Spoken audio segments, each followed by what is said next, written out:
here at the top. Before Buffalo police rushed to Top's Friendly Market Saturday, there was Aaron Salter, the security guard, killed as he served and protected. Aaron Salter, 55, retired Buffalo police officer. Loved electric cars. He built a lab in his garage where he spent countless hours working to develop an engine that could run on water. It's not running off of gas fuel?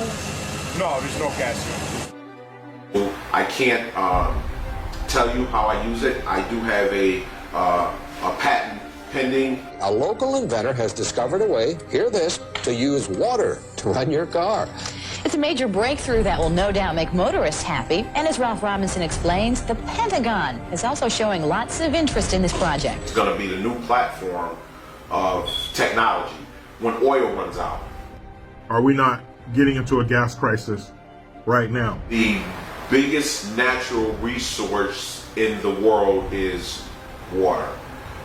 Once the engineers get a hold to this revolutionary discovery, in no time short, there will definitely be cars running on water. Bottled water will work, and tap water will work. When I show this vehicle running, I almost show people it running because, as I explained to my lawyers, it shouldn't be running. According to the experts.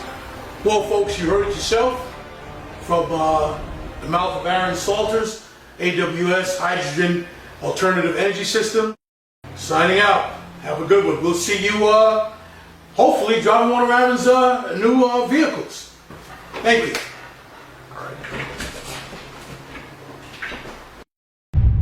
Damon John gave me a call, and he told me that he saw that my dad was in a couple photos with him, not physically, but with him at a seminar. And I said, yes, my dad's a big fan of yours. We watched Shark Tank, and, he was an inventor. He had an idea, and, we were just talking, and he was telling me, how sorry he was about what happened and how his heart goes out to us.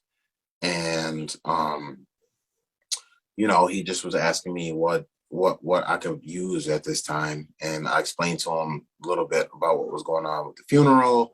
And he told me that he wouldn't have a problem doing that someone would be in touch. Towards the end of the conversation, he said, in the future, like, if you guys need anything, don't hesitate to reach back out to me and give me a call, because I'm here for you. So, it was a real good conversation. And the reason I'm bringing him up is because there's a connection between him and a man named Stanley Myers. Back in 1998, March 21st, 1998, a man by the name of Stanley Myers was meeting with these guys to fund a project of his. He had created a water-powered engine. And he started creating this engine back in 1975, right around the time of the Great Gas Crunch, the gas crisis. I don't care if you use rainwater, well water, city water, ocean water. If you don't have any fresh water, go ahead and use snow. If you don't have any snow available to you, they use salt water because there's no adverse effect to the fuel cell.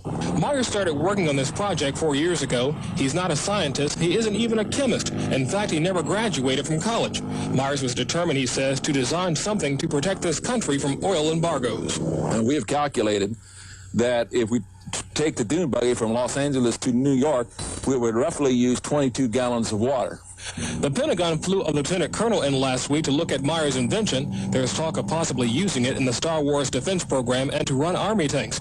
Myers is currently perfecting a water fuel cell for cars. It will cost about $1,500. He says it won't need any maintenance, and you won't have to replace it. It'll be at least 2 years before the fuel system goes into mass production. The day it happens will be one the fuel industry hates, but it'll put a smile on the face of those who've had to say at one time or another, fill her up. But Stanley Myers was meeting with some guys along with his brother to get funding for his water-powered engine. So they bring him these drinks to the table, and I think it was cranberry juice. He takes a drink. He immediately stands up, starts grabbing his neck. He says, "They poisoned me."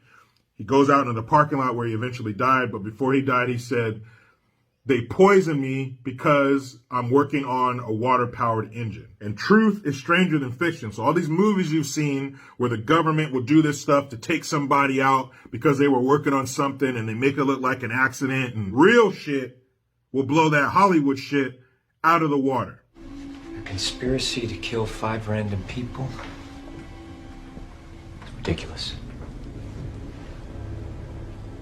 4 random people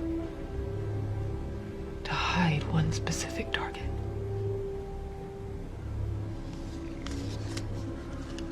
We see that big oil can buy the politicians who regulate it, have the military pledge allegiance to its interests, be shielded from pollution restrictions, leech off U.S. tax dollars, control mass media, crush alternative energy, and avert punishment for all of the crimes it commits.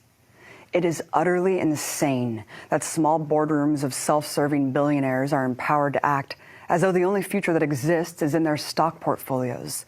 They've been destroying lives and habitats for over a century, and now their unfettered greed is a threat to human civilization itself.